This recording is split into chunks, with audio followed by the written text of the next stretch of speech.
because, like we said, we talk about ancient aliens, right? If we saw aliens in the sky thousands of years ago, they would be gods. Absolutely. Not that I believe in the whole ancient alien hypothesis or whatever. I don't at all. But that is what would happen. And it also, getting into the point of interpretation, that reminds me of Signs. That's one of my favorite movies. And a lot of people don't like Signs, but that's one of our favorites. Whenever I say, Signs, it's one of my favorite movies, people roll their eyes and they go, oh, but the aliens, they're killed by water. Why would they come to Earth? Well, we have an answer for that. People absolutely don't get it. And other they people don't get what Signs is about. Other people have come to this conclusion as well. But if you pay attention to that movie, it's simple. So ostensibly, you just watch the movie. It's about aliens, right? And you see the lights in the sky, and that's their spaceship, crop circles. But then it's like weird because the aliens melt in the end of the movie, and like, what's up with that? Yeah, water kills them. Because they're not aliens. They're demons.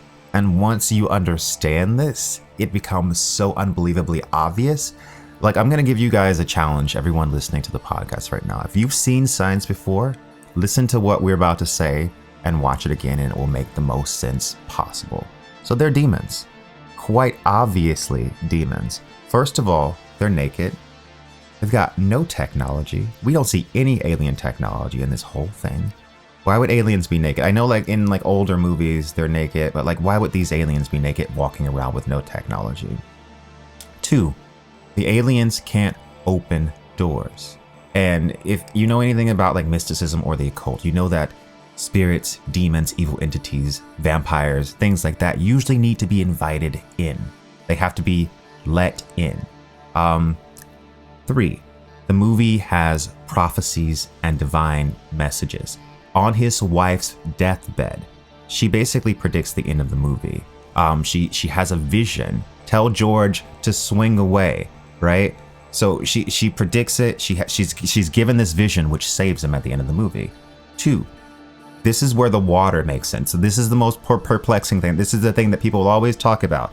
If the aliens knew the planet was covered in water, why would they come? And that's a great point. Why would they come? Yeah. Because it's not just water, people. It's holy water, right? So if you pay attention in the movie, Mel Gibson's character, he specifically says that people, when they looked at his daughter when she was born, said she was like an angel. She was an angel. That's why she was leaving the glasses of water all over the house, blessing them. It was an angel blessing the water. That's why the water melts the demons at the end. Do you wonder in this movie when you're watching it, why is he a priest? Why is this character a priest at all? It's because it's about faith and the restoration of his faith. In the end of the movie, he's now a priest again. He's put back on the priest gear and he now believes again. Why is that?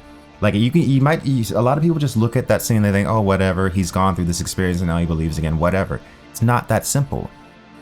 The existence of God has been proven to him at this point. His wife gave him a prophecy on his deathbed, which taught him how to kill the demons. His daughter blessed the water. The demon melted right in front of him. He's seen it. He's seen it. And even things like when the kid holds the baby monitor up, you think, oh, this is an alien signal coming down. Hello, the concept of white noise in mysticism and the supernatural has existed for a very long time. Voices coming through in radio signals, things like that. He was picking up to some kind of like ethereal frequency. And then the lights in the sky. You might think ostensibly they're alien ships. They're not. That's the presence of God or angels. Everything in that movie that you can interpret as aliens makes more sense as demons. And then finally, at the end of the movie, there's that whole thing where people are talking about, I think it's like a radio newscast. It's a news broadcast where they say specifically people in the Middle East have found an ancient method of dealing with the aliens. What is that? Holy water. It's the Middle East. Think about it. So yeah, every single thing in that movie that you think is aliens, demons. The part of the movie that made me first think about this is when Mel Gibson and Joaquin Phoenix's character is watching the lights on the sky on the news. And the quote that Mel Gibson says is, "See, what you have to ask yourself is what kind of person are you?" Are you the kind that sees signs, that sees miracles? Or do you believe that people just get lucky? Or look at the question this way: is it possible that there are no coincidences? So he's telling Joaquin Phoenix's character, and also the audience, that this movie, everything that's happening can be viewed with two lenses: the lens of faith or the lens of science. If you're going into this movie with your own preconceived notions of this is about aliens, then you're going to see aliens. But if you go into this movie knowing that it's about faith, then you're going to see demons. And I saw aliens the first 5 times I watched this movie until you put it in my mind. These are not aliens, and then everything about it makes so much sense. Even the way the aliens appear and the way they're framed, like the demon on the top of the house, that's demonic. The way their eyes, the malice and the menace, the hatred in their eyes, that's not an alien. Right. Why does an alien hate so much? Usually the way aliens are depicted, soulless, empty, no emotion. Think the Greys. There's no emotion. Fire in the sky, those guys are a little bit vicious. But generally, aliens are soulless. They've got their little straight mouths, big eyes. These aliens snarl in this menacing way. It's demonic. And think about why in the end it takes the little boy. Mm-hmm.